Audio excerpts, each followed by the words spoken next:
Imagine waking up and not feeling empty, opening your eyes and not running, not fleeing, not improvising, but getting up with a purpose so clear that nothing external can divert you. It's not just being alive, it's being awake, with intention, with inner fire, with the serenity of someone who knows where they are going and why they are going. Every decision becomes a silent affirmation of who you are. Every act, no matter how simple it seems, builds something bigger than you. Chaos no longer drags you, you guide the course. And that is not a utopia. It is what the Stoics called eudaimonia, the art of living with purpose, with virtue, with power over yourself. Live not from anxiety, but from the harmony between thought, action, and destiny. Because when your life is ordered, the soul breathes. The mind stops fighting, the heart becomes lighter, and although the steps are slow, you walk with certainty towards the essential, towards what is yours, towards the truth. But the world today does not want that for you. It wants you to get lost in notifications, in other people's opinions, in the pressure to perform, produce, distract yourself. It wants you to run without knowing where. Therefore, organizing your life is not a trend, it's an act of rebellion. It's a radical way to reclaim your freedom. Today, I'm not here to sugarcoat things for you. I'm here to offer you two Stoic choices that will shake you. They won't be comfortable, but they will be necessary. And if you have the courage to stay, if you are ready to face yourself and make decisions that could change your story, then welcome. This is your moment. So, if you are ready to stop running and start taking control, let's go with the first lesson. It will not be easy, but if you understand it, it can mark the beginning of a new chapter. Lesson 1. Wake up. No one will come to save you. Do you know why? Because no one has the obligation, the duty, or the power to fix your life for you. You can keep waiting, or you can open your eyes and look with brutal honesty at what you have built around you. The chaos that surrounds you today did not appear on its own. It is the consequence of what you allowed, of what you avoided, of what you decided to postpone while telling yourself you still had time. But there's an uncomfortable truth that is also liberating. Just as you accepted it, you can transform it. And no, it is not punishment, it is power.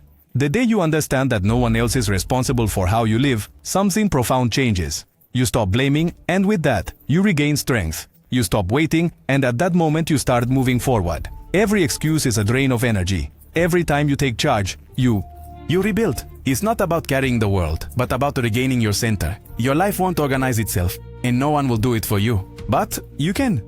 And that's enough to start. After awakening, the next essential step is deciding what you invest your life in. Because it's not just about being awake, but being present with intention. Lesson 2. Your schedule is your identity. Your time is not just any resource, it is your soul set in motion.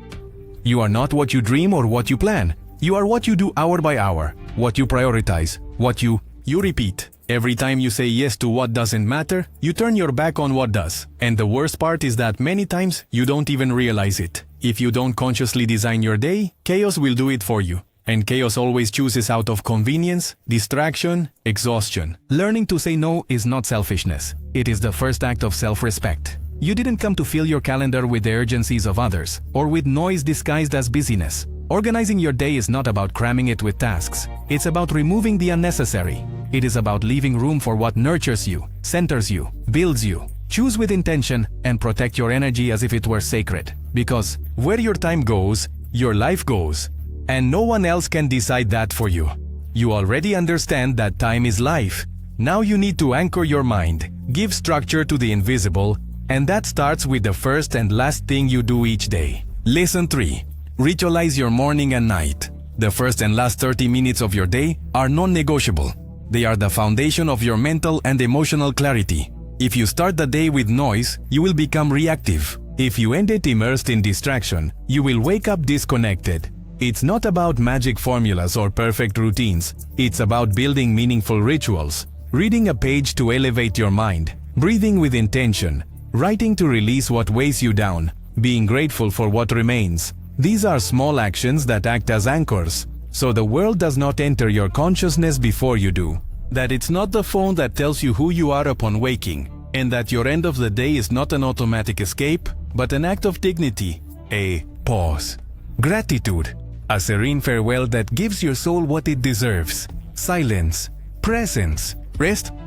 What you do when you start and end the day shapes everything that happens in between. Ritualize it. Honor those spaces, because there, in silence, the quality of your entire life is decided. The environment is not just decoration. It is a mirror. What surrounds you speaks to you, conditions you, shapes you. That is why, lesson 4.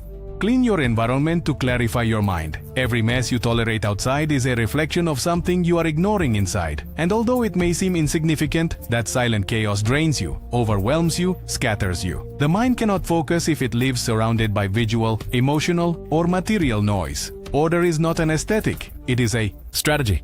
It's not about having everything perfect, but about creating a space that supports you.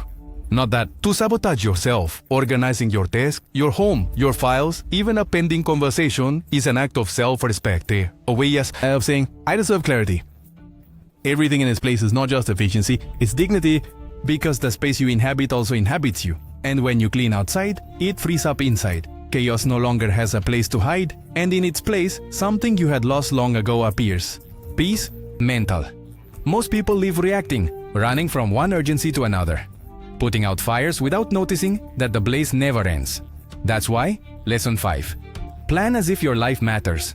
Because living without a plan is not freedom. It is exhaustion. It is allowing your energy, your time, and your potential to dissipate in the immediate. Planning is not rigidity. It is vision. It means being clear about where you are going and not letting chaos decide for you. Ask yourself honestly, where do you want to be in 1 year? What can you do today, this week, this month, to get closer there? Thinking long-term is not dreaming in vain, it is building from wisdom. It is understanding that every small action, when it has direction, becomes a seed of something bigger. And when you know where you are going, even mistakes make sense. Even falling has a purpose. You don't need to control everything, but you do need to choose your course, because without direction, every effort dissolves. With direction, even chaos becomes a path. What you consume not only informs you, it transforms.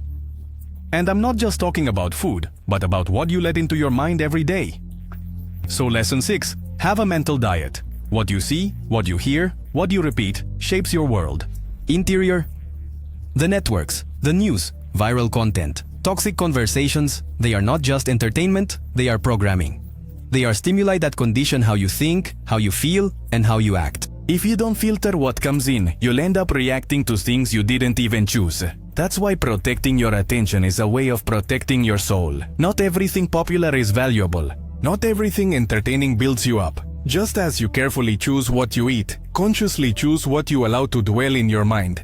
Because your mind also becomes intoxicated. And every stimulus you consume is another brick in the structure of your thinking. Choose what uplifts you, what focuses you on what reminds you who you are and who you want to become. Sometimes it's not what happens to you that destroys you, but who is around you while it happens. There are connections that don't shout but wear you down. Presences that seem like company but are actually silent chains. Therefore, lesson 7. Surround yourself with relationships that elevate you. Not everyone deserves a place in your circle. Intimate. And understanding it is not arrogance, it's emotional health. Your emotional environment shapes your beliefs, your energy, your worldview. If you share your days with those who minimize your achievements, sabotage your goals, or feel uncomfortable with your growth, you will end up shrinking to fit in. Surround yourself with people who inspire you with their example, who celebrate you without compete, who confront you with love and without destroying you.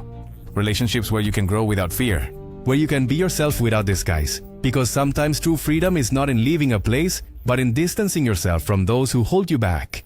Better to be alone than in bad company. Better to be authentic than chained. You can have the best plans, the most focused mind, the firmest intention, but if your body is exhausted, everything falls apart. That's why, lesson 8. Your body is your first temple. You cannot have clarity inside a worn-out machine. Your body is not an accessory, it is the foundation. It is your ally, your channel, your refuge. Move it with respect, nourish it with awareness, care for it without obsession, but with presence. Not from vanity, but from responsibility.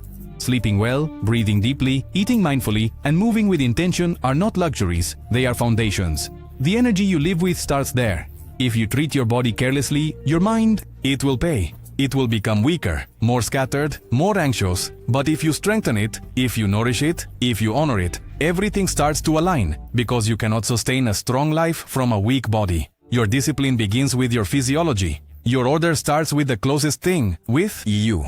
Few topics reveal as much about your life as your relationship with money. It's not just about numbers, it's about awareness.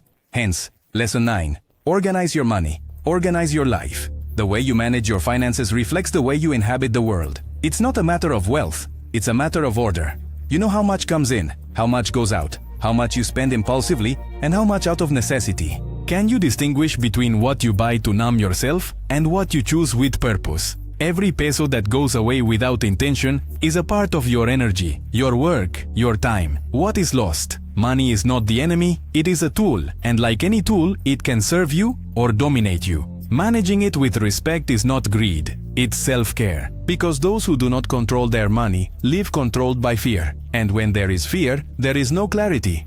Organizing your finances is regaining power. It's stopping surviving to start building with direction, with balance, with awareness. We live surrounded by screens, but increasingly disconnected from ourselves. Technology is not neutral.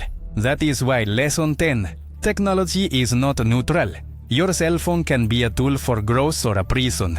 Invisible. It's not the device, it's your relationship with it. Does it bring you closer to what matters or take you away from what is essential? Does it help you create or force you to consume? Each unanswered notification is an opportunity for silence. Each poorly managed social network is a drain of energy. Eliminate digital noise. Establish zones and times without screens. Respect moments of disconnection as if they were sacred, because they are. Schedule your time, but also protect your attention. Organize your files, clean your digital cloud, and above all, clean your cloud. Mental. If you don't take control of your technology, someone else will do it for you. And that someone won't seek your peace. They'll seek your attention. And without attention, there is no clarity or freedom. True order is not measured when everything flows, but when everything breaks. That's why, Lesson 11. True order withstands falls. Not everything will be perfect. There will be setbacks, gray days, mistakes that hurt. But that does not define you. What defines you is what you do afterward. Restarting is not failing. It is not starting from scratch. It is continuing from a wiser place. Because you do not break by falling, you break by giving up, and you are not made to give up. You are made to endure, to adapt, to learn. Flexibility is not weakness. It is resilience. It is having firm roots, but branches that bend without breaking. Learn to fall without destroying yourself. Learn to get up without losing your direction. The Stoic path is not straight. It is human. And what is truly strong is not something that never falls, but something that always knows how to come back. It's not about being perfect or about controlling every detail. It's about recognizing that your life matters. Hence, Lesson 12. Order is self-love. It is not discipline for discipline's sake, it is respect for your existence. Every space you clean, every habit you maintain, every conscious decision you make is a silent declaration of dignity. My life matters. Order is not a duty. It is a form of reverence, a way to tell yourself, I deserve clarity. I deserve calm. I deserve direction. Make the everyday sacred. Transform routine into ritual. Celebrate each small progress as if honoring an act of inner construction. Because your life is not an accident, it's a work. And order is not a cage.